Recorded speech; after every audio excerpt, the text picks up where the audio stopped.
My name is Catherine. I work at a branch of a major company. I've been dating my coworker, Bob, for 2 years. And today is our wedding day. To prepare, I made several trips to the venue, taking care of all the arrangements. The only disappointment was that I wanted to choose the venue and my wedding dress together with Bob. But for some reason, he'd been very busy and couldn't accompany me. So I ended up making most of the decisions on my own. I kept telling myself that once we were married, we'd always be together. On the wedding day, I received a call from him. He said, "I overslept. But the ceremony is about to start. What can I do? I know I overslept. But what time will you get here?" "Well, I'm still a bit sleepy," he replied. "But I'm awake now. I'm going to eat and get ready. So I'll be pretty late." "You must be kidding," I said, surprised. "Can you take charge of the ceremony on your own? Isn't it strange to have a wedding without the groom?" I replied, "Don't worry. There are weddings like that. Right. And if I'm late, don't be angry." The venue staff were also very concerned. Of course, I was upset. And I said, "Enough already. You're making me not want to get married. How am I supposed to show my face?" "It doesn't matter. I'll be there too. Just start the ceremony by yourself." And with that, the call ended. I never expected something like this to happen, and I was quite shocked. But since he said he'd come, I had no choice but to proceed with the ceremony. However, his words stuck in my mind, and no matter what it meant, despite my worries, I couldn't reach Bob after that. Even after the wedding ceremony ended, he never showed up. And when the reception began, there was still no sign of him. What's worse, half the guests were people he'd invited, and none of them appeared. What's going on? My guests were equally confused, wondering what was happening. The room filled with an uneasy murmur about the wedding. And then, a video began to play on the screen, showing a wedding with no guests, the worst wedding ever seen. On the screen, Bob and a coworker named Mary appeared. The two were sitting very close, laughing mockingly. "What is this?" Bob said in the video. "Yeah, I just didn't want to marry you anymore. Marrying someone poor like you makes no sense when it's much better to marry Mary." "That's right. My dad is a director." "Exactly. Your parents are just ordinary employees." "Right. There's no benefit to marrying a girl from a family like that. So I'll marry Mary. It must be pretty sad having a wedding alone." "Oh well. It'll be a good memory." "Right. This is perfect for you." Then Mary chimed in. "I always wanted Bob. You know, I wanted to go out with him first. So it was really annoying that he chose you at the beginning. But in the end, Bob chose me. Although, I wonder who you're going to celebrate your ceremony with now." They laughed as if it were all a joke. "It's funny.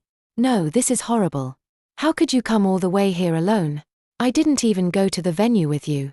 Haven't you realized we haven't even been on a date recently? When you tried to contact me, I didn't respond. And yet you worked so hard to choose the place. It's too funny." Mary said in the video. "Every time Bob skipped a date with you, we laughed together. I'm sorry. But you honestly have no idea. I had such a good time. So thanks for that too. I told all my guests to cancel at the last minute. So no matter how much you wait, none of my guests will show up." In the video, they both laughed like they couldn't get enough of how funny they found it all.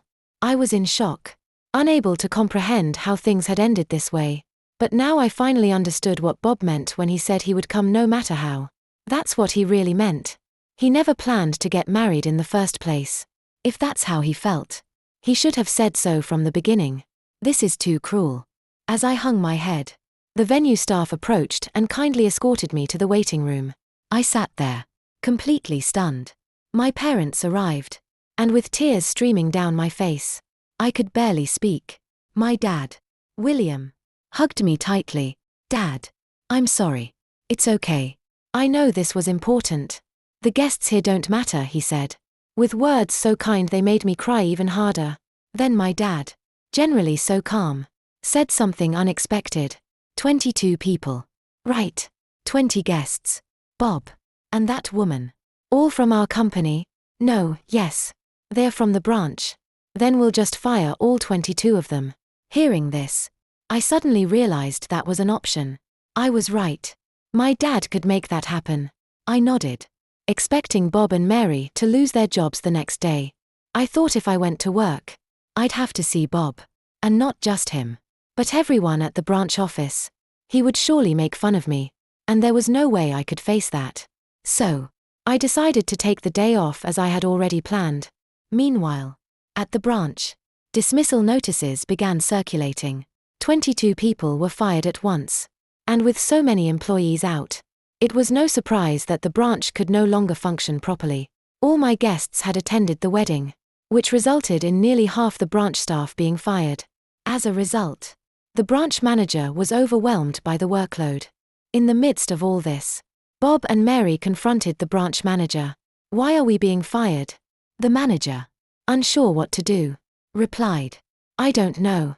I just received direct orders from the company president. I have no choice."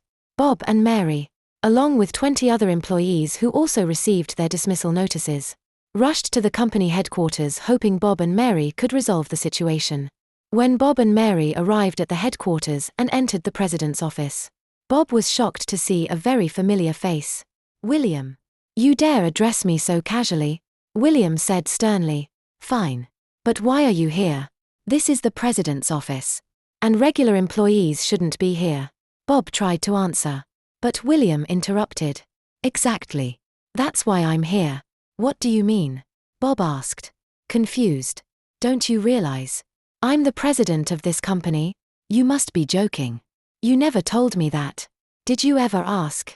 "Well, no. But I assumed you were a regular company employee. That's your problem.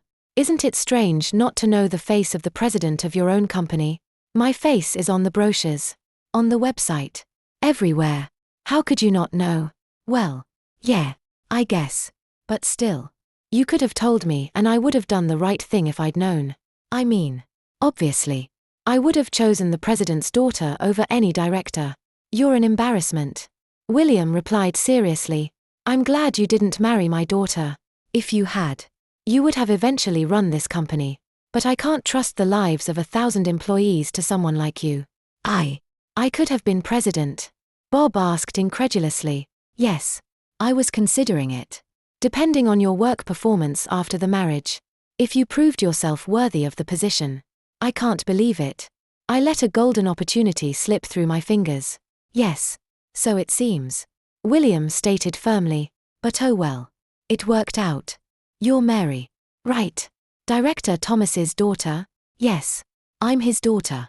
"And you're really going to marry this guy?" "Yes, because I love him." "Well, good luck with that. Because you'll both be unemployed soon."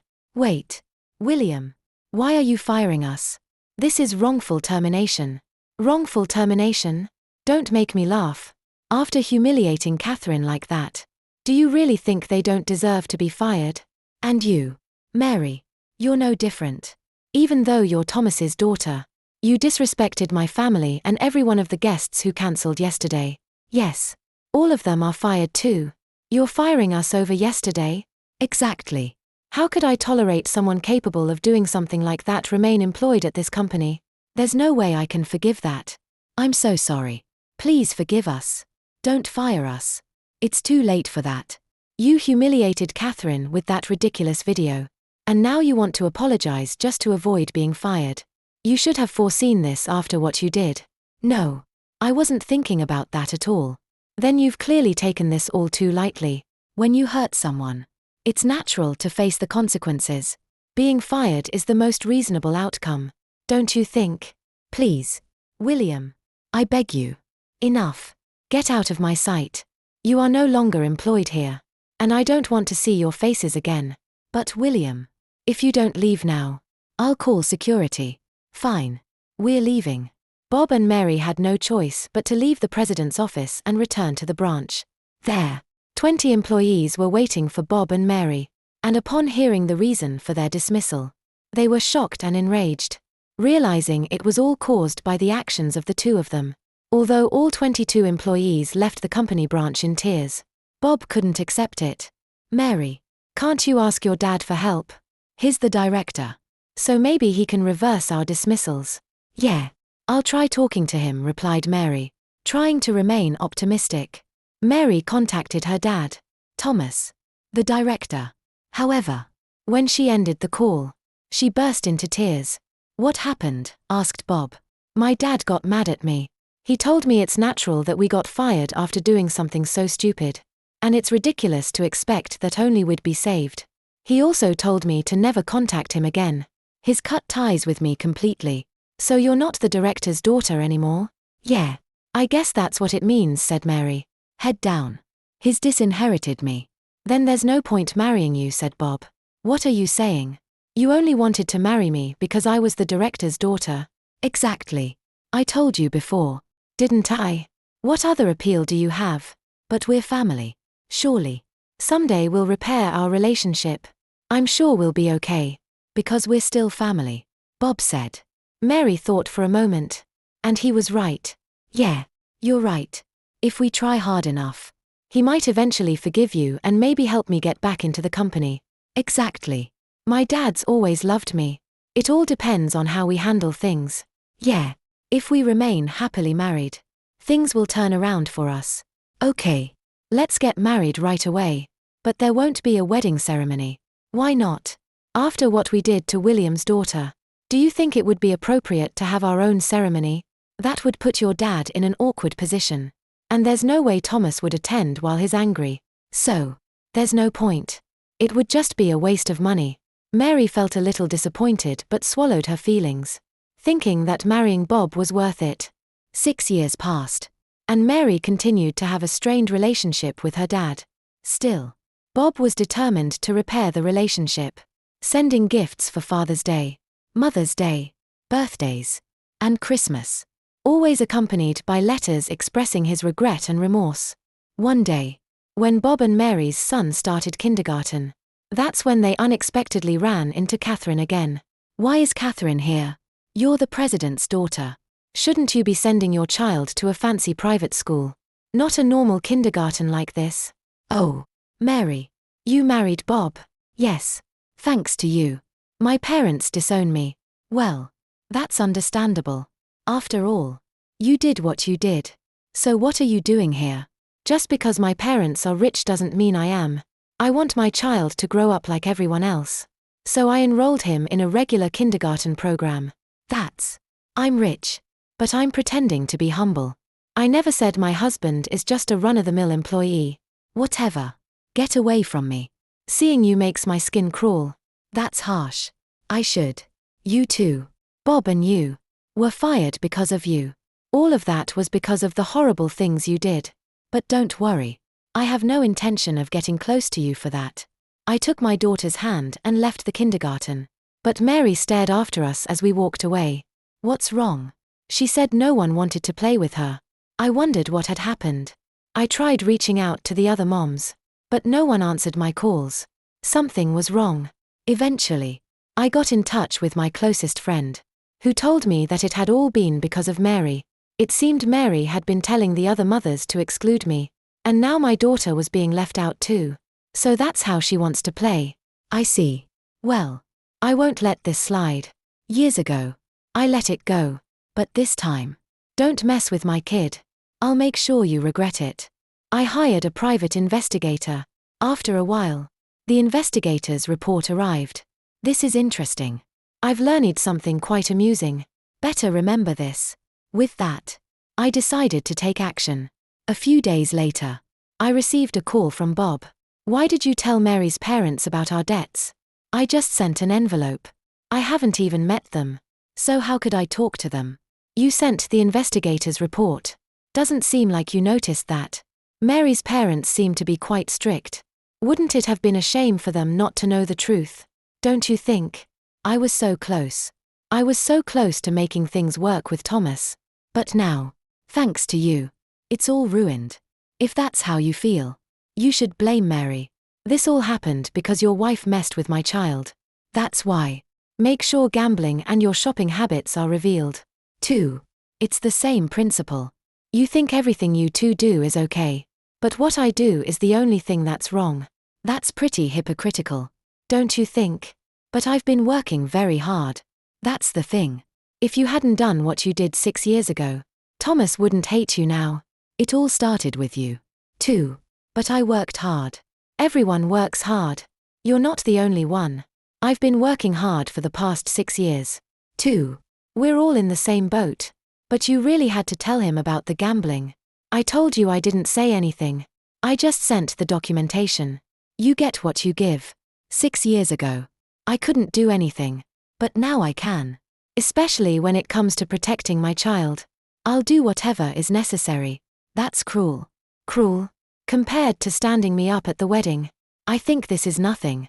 Back then. I felt like my life was over. So Mary got scolded by her parents. That's a small thing. Especially since they've been ignoring me for 6 years. This is more of the same. Right. Or did you plan to keep lying to you? I was working very hard to get back into the competition with Thomas's help. You ruined all my efforts. So my daughter gets hurt by your wife. And you expect me to care about your efforts? That was Mary. Not me. I didn't do anything. You two are a married couple. You're in this together. If I have to spend another 6 or 10 years in this, I'll never get back into the company. Let me tell you something. No matter how much you try to win over Thomas, even if he lets you back into the company, my father never will. He's still angry with you. This is terrible for my life. That's the nature of revenge. Isn't it? It's not pretty. Why are you doing this? I never thought you were so cruel. Coming from you. I don't buy it. It's a fair judgment. But this is too much. Don't be so dramatic. This is only the beginning. It's far from over. What? Only the beginning? Exactly. My revenge against you and your wife has barely begun. What are you planning to do? I'm going to do anything. Things will happen on their own without me lifting a finger. Enough. Don't ruin my life any more than you already have. I already told you I'm not going to do anything other than wait and watch as the little tower you've built crumbles so easily. I hung up the phone. Bob yelled at the end. But I just smiled softly. A few days later, a padded envelope was delivered to Bob's mailbox. It was addressed to Mary. She opened it. Hey, what is this? What's wrong? What do you mean? What's wrong? Look at this. What are you talking about? She shoved the contents into Bob's hands. It was a photo of Bob laughing and cuddling with another woman, along with a report that displayed undeniable proof in front of her. Mary's face twisted with anger as she yelled, "You've been cheating on me." Well, no. Of course not. Why would I cheat? This must be some kind of prank. Maybe it's photoshopped. I've never cheated. Bob forced a smile. But it was strained. Mary continued to accuse him relentlessly. But then, as if it were perfect timing, Bob's phone rang. It's a call from a woman, Mary said with a sinking feeling. Bob opened his phone. There was a message from an unknown number. She read it with quite a bit of curiosity. Bob opened it and found a video attached that showed Mary entering and leaving a hotel with a man he didn't recognize. They were sitting close together, shoulders pressed, drinking happily and occasionally kissing. Now, this was undeniable proof. What is this? You're the one cheating. What are you talking about? Mary turned pale as Bob showed her the video. Her lips trembled. And she forced an awkward smile. You've been accusing me. But it turns out you've been cheating too. Haven't you? No. It's not like that. I didn't do anything like that. This has to be some kind of joke. Obviously. Although they exchanged nervous laughs, both fell silent. Knowing pursuing the topic would only be counterproductive. From that day on, they began to unintentionally distance themselves from each other. At the kindergarten, I noticed Mary's son seemed confused. Mommy and Daddy aren't talking anymore. Why aren't they talking even though they're so close? He asked. Every time I heard them, I couldn't help but smile inwardly. Sometime later, as I was returning from dropping my son off at kindergarten, Bob was waiting for me. He looked disheveled. His wrinkled dress shirt and suit making him look more like a single man than a married one. Oh, Bob. You're looking pretty rough. What happened to Mary? Because of you. My marriage is ruined. Because of me. How is that? Because you sent those things. What things? I haven't done anything. It was you. You put those pictures of me with another woman in my mailbox. And you sent me the video of Mary's affair. I didn't do any of that. You've got the wrong person. No, it was definitely you. Do you have any proof? If I put those pictures in your mailbox, your security camera would have caught me. No, we don't have a camera. Then you have no evidence. How do you know how the photos got into your mailbox? They arrived by mail. So it could have been anyone. I'd do a handwriting analysis. I'd agree with that. And what about the video? It was sent from my email. No, it wasn't. Then you can't say it was me. I didn't do any of that. Besides, you should be glad you found out Mary was cheating on you. No. And since there's a video of your affair, that means you were cheating too. So you don't even have grounds to complain to me. If it weren't for you, we'd still be a happy couple. Everything would have been fine. A fake marriage. It would have crumbled eventually. Thanks to you. Mary is filing for divorce. Well, you have someone else. Why not be happy with them? Like you did 6 years ago. You just pick people who benefit you. No, it's not like I have an endless supply of options. I'm getting older too. You know. All the more reason to enjoy it. This could be your last hurrah. I wanted to spend the rest of my life with Mary. Now everything is falling apart. I told you I didn't do anything. The truth is I really didn't. All I did was send Mary's parents the investigator's report and then wait for the right moment to send Bob and Mary the photos and videos. When the relationship was already unstable. But honestly, I didn't expect it to work this perfectly. If Mary divorces me, I'll never be able to return to the company. You were still thinking you could return to the company? No matter what you do. It's impossible. I will never let you return. It's your fault. You destroyed everything that happened to me. It's because you blame others for everything. It's pathetic. Say what you want. I'll make sure you understand how much I hate you. You should hate Mary. Not me. If she hadn't done something so stupid, I wouldn't have either. I didn't plan to drag you to hell. And I wasn't even holding a grudge. I'm happy enough without having to do that. Why can you be happy when I'm this miserable? Not my problem. I'll never forgive you. He looked at me with pure hatred. For the first time. I thought things might be getting serious. Then Bob lunged at me. He threw a punch I couldn't dodge in time. And I fell to the ground. As others shouted. Some even took out their phones to record the scene. Bob, if you keep this up, your picture will be all over social media. Is that what you want? Hitting me. That's assault. B. Frustrated. Bob mumbled and ran off. A nearby person saw me sitting on the ground, shaking with fear, and came over to check on me, offering a few words of comfort. After thanking them, I managed to get up and return home. Once home, I checked social media and saw that the incident with Bob had already been posted online with a video. I can press charges. It's time for payback. I went straight to the police and told them that I was the person in the video, and Bob had assaulted me. I filed an official complaint for assault. I also called my dad, and he rushed to the police station. I met with him, and the police were already familiar with him, as the CEO's daughter was the victim. It became a big deal. The police moved quickly to arrest Bob, and before I knew it, he was in custody. Bob was busy with police questioning and other legal matters, but when I went to visit him, he started crying and pleading. I was wrong. I beg you. Please settle this out of court. You should go to your lawyer for that. I can't afford a lawyer. There's always a public defender.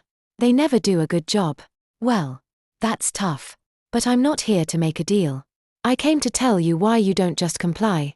I don't feel any reason to be hit by you. And that's a fact. Then why should I forgive you? You also hurt my daughter's feelings. And that's also a fact. If this continues, I'll lose my job. You betrayed me and hurt my child. You deserve to go to hell. Don't say that. Mary is filing for divorce. I already heard. This is nothing new. My parents said they were going to cut ties with me, too. Do I really deserve all of this? Since you clearly don't understand the harm you've caused, perhaps some prison time will give you a chance to reflect. Even after that, Bob kept pleading for a settlement. So I mentioned an amount. Mary refused, saying they couldn't pay such a high amount for Bob's sake. As a result, negotiations broke down, and Bob was sentenced to prison. After being sentenced, he was forced to sign the divorce papers that Mary brought him. Upon finishing his sentence, no one came to visit him, and he spent 15 years behind bars. However, When he thought he could finally live in peace after his release, he was met with a new challenge: Mary's demands for alimony and child support. Mary reconciled with her parents, who helped her hire a lawyer and demanded a large sum for both. Moreover, her parents constantly berated Bob, saying marrying him had been a huge mistake, which took a toll on him emotionally. After enduring 15 years, he was finally released. But life was not kind. He couldn't find work due to the stigma of being a convicted felon and couldn't pay the money he owed Mary. They pressured him to borrow money to make a lump sum payment, but without the means to do so. He worked part-time and took a night shift at a factory. He eventually suffered a tragic accident that caused an arm injury. Even then, he couldn't repay the debt and now lives alone in a dark, cramped apartment, barely surviving. In contrast, my husband took over my father's company, and I live peacefully as the CEO's wife. Looking back, I feel truly fortunate not to have married such a cheater.